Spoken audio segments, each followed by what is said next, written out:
আপনি তারাই বললেন যে এত লক্ষ মানুষ শহীদ হয়েছে, কত লক্ষ? 30 লক্ষ। এটা মুখস্থ বিদ্যা নয়, হিসাবের কথা। কত মা বোন ইজ্জত দিয়েছে বললেন 2 লক্ষ। এটা মুখস্থের বিদ্যা নয়, বানোয়াট বিদ্যা নয়, বাস্তব কথাটা আসতে হবে।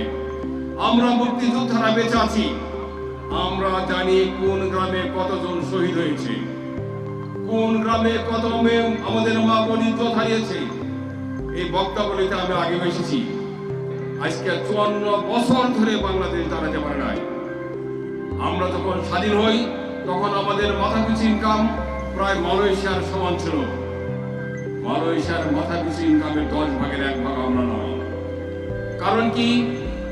আমাদের অর্থ লুটপাট হয়েছে, জনগণের সম্পদ বিদেশে পাচার করা হয়েছে।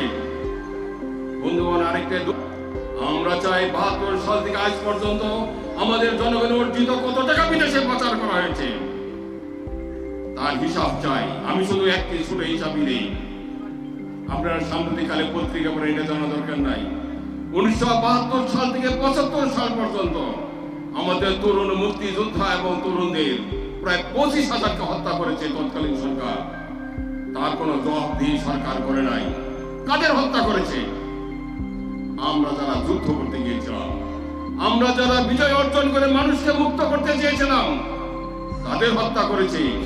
সেই হত্যা যজ্ঞের প্রতিশোধ বাংলাদেশের মানুষ কোনোদিন নিতে চায় নাই, প্রকৃতি নিয়েছে।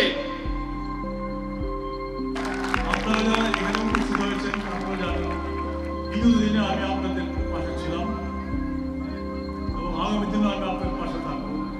এই প্রত্যাশা নিয়ে আজকে আমি আমার বক্তব্য দীর্ঘায়িত করবো না। আপনারা কি চান আগামী দিনে কি আমি এই এলাকার দায়িত্ব নিয়ে আমি আপনাদের সাথে কাজ করার জন্য অঙ্গীকার করেছি এবং এখনো করতেছি। আপনারা কি চান? সবাই হাত তুলেন। যদি আপনারা চান, আপনারা চান নাকি? হাত তুলেন। অবশ্যই আপনাদের বিএনপির নেতৃস্থানীয় যারা আছেন তাদের সঙ্গে আলোচনা করে আমার যে প্রধান অতিথি যে উপস্থিত আছে তাদের সঙ্গে আলোচনা করে ওনারা যে সিদ্ধান্ত দেবেন সেই সিদ্ধান্ত মতো আমি কাজ করব। আপনাদের কাছে শুধু একটা অনুরোধ করবো, আপনাদের এলাকার মানুষ এবং আমি আপনাদের মাটির মানুষের সাথে মিশে গেছি।